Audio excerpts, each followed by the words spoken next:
Calories. Compter ses calories. Quelque chose qui peut être très compliqué à faire, pour différentes raisons. La complexité de bien compter, d'avoir exactement les calories ingurgitées, devenir addict aux chiffres, se sentir mal dans sa peau quand on voit qu'on a dépassé le chiffre fatidique, et encore plein d'autres choses. Je pense que c'est encore plus compliqué quand on veut prendre ou perdre du poids, car dans un cas comme dans l'autre, l'équation est simple. Pour prendre du poids, il faut ingurgiter plus qu'on ne le dépense, et pour perdre du poids, il faut ingurgiter moins que ce que l'on dépense. Et compter peut nous aider à atteindre nos goals. Compter peut nous aider à atteindre nos objectifs. Mais elle peut aussi avoir des répercussions.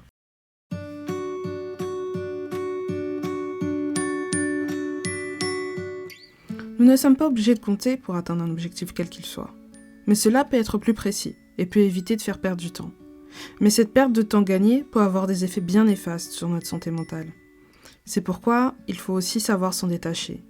Et voir au final ce chiffre que comme une donnée qui nous permettra d'atteindre notre objectif et au fur et à mesure, on pourra s'en débarrasser et faire les choses un peu plus intuitivement, car on aura appris de cette période-là.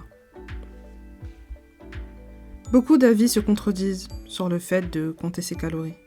Est-ce que c'est bien? Est-ce que c'est mal? Devrais-je le faire? Ou est-ce que je ne devrais pas le faire? Au final, il n'y a pas réellement de bonne réponse. Chacun voit midi à sa porte. Le mieux est de faire le choix le plus équilibré et le plus sain pour nous.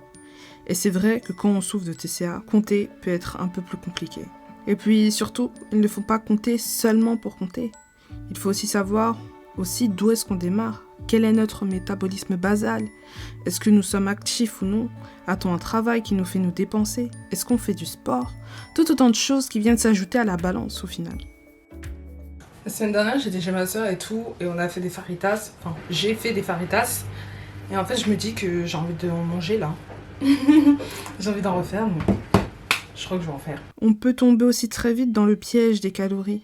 Prendre des aliments light, des sodas sans sucre, parce qu'après tout, ce n'est pas calorique ou très léger, donc ça ira.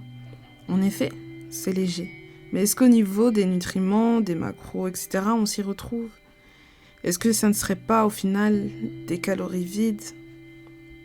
Il y a tellement d'aliments bien plus nutritifs et bourratifs qu'on ne prendra pas, car au final, ils sont plus caloriques qu'un autre. Comme cet adage, par exemple, qui dit que des sushis sont plus caloriques qu'un burger. Cela peut être totalement vrai. Mais est-ce que malgré le fait que des sushis soient plus caloriques, ça ne serait pas mieux de les manger eux, plutôt qu'un burger? Se renseigner est la clé. Ne pas faire les choses aveuglément. Lire des études, se renseigner auprès des bonnes personnes. On voit tellement tout sur internet qu'il peut être compliqué de s'y retrouver. À la base, c'est pas bon ça, hein? Ne pas hésiter à aller voir d'ailleurs un spécialiste pour en savoir plus. Je sais que j'ai discuté avec plusieurs nutritionnistes, plusieurs coachs sportifs, et normalement, j'ai les bonnes infos, et je ne pense pas me tromper dans ce que je dis. Au final, que vous décidiez de compter vos calories ou de manger intuitivement, faites le choix des bons aliments, de la satiété, des fibres et pas que des calories. C'est une donnée, pas une fin en soi. Voyez le tout et pas qu'une seule chose.